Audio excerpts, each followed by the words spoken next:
Think for a moment of that movie that you've seen 1,000 times. Is there a movie that you've seen quite a few times? I was speaking with a friend this week, and I don't pretend to know a lot about pop culture, and I said that. I don't know a lot about pop culture, and her response was, because she has triplets who are now 3 years old. Triplets? Mm-hmm. She said, I can tell you a lot about 3-year-old culture. I'm imagining what it's like being a parent of any child or children of any ages. How many times you hear the same movie over and over and over again. And you know how the movie ends. Amen? It never changes. It always ends the same way. In Finding Nemo, what always happens? They always find Nemo. They always find Nemo. And it would be a bad dad joke to ask, hey, did they find Nemo this time? Right?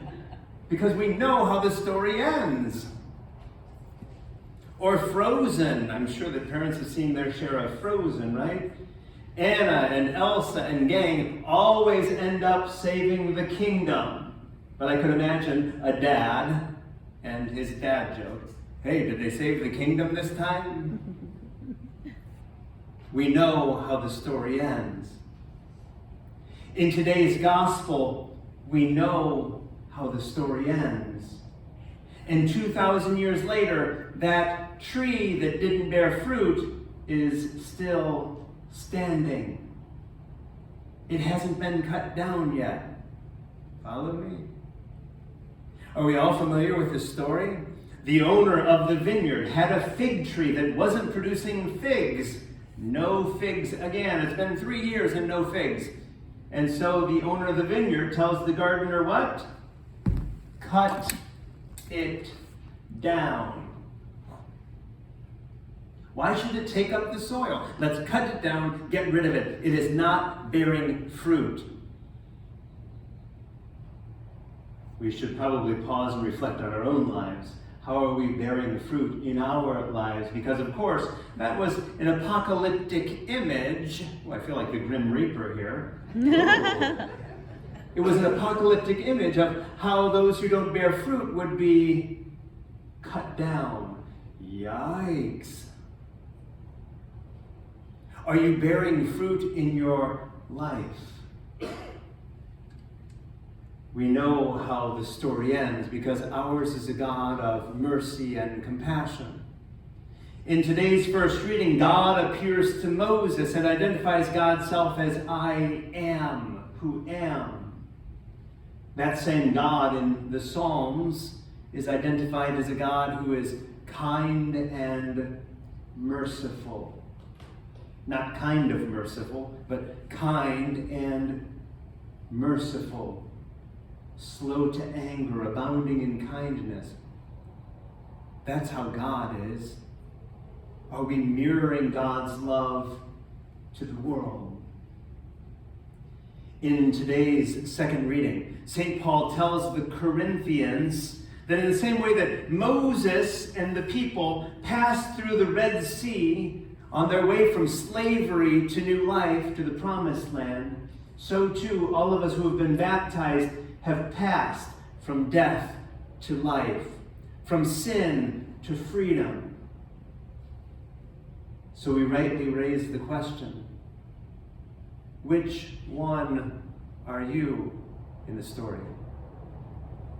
Are you the vineyard owner cutting down others through your words, through your actions? Or are you the gardener who gives people another chance and another chance and another chance and yes, another chance?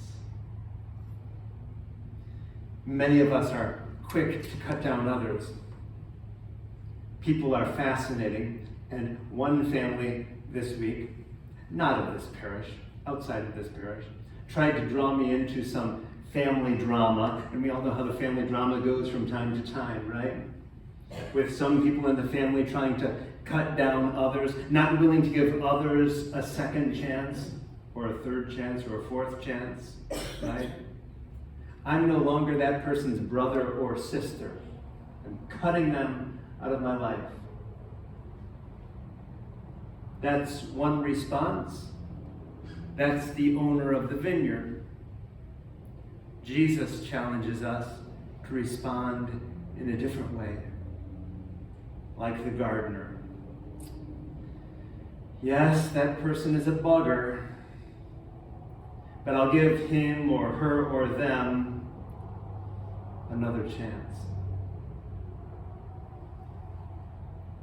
Brothers and sisters, it's time for us who have passed from death to life, from sin to freedom, to be grateful for all the gifts that God has given us and to be less like the owner of the vineyard, cutting down others, and more like the gardener, giving others yet another chance. In Finding Nemo and in Frozen, we know how the movie ends. Amen? With us, we don't. This is our chance to determine how the movie ends. May it end like today's gospel ended, with us giving others another chance.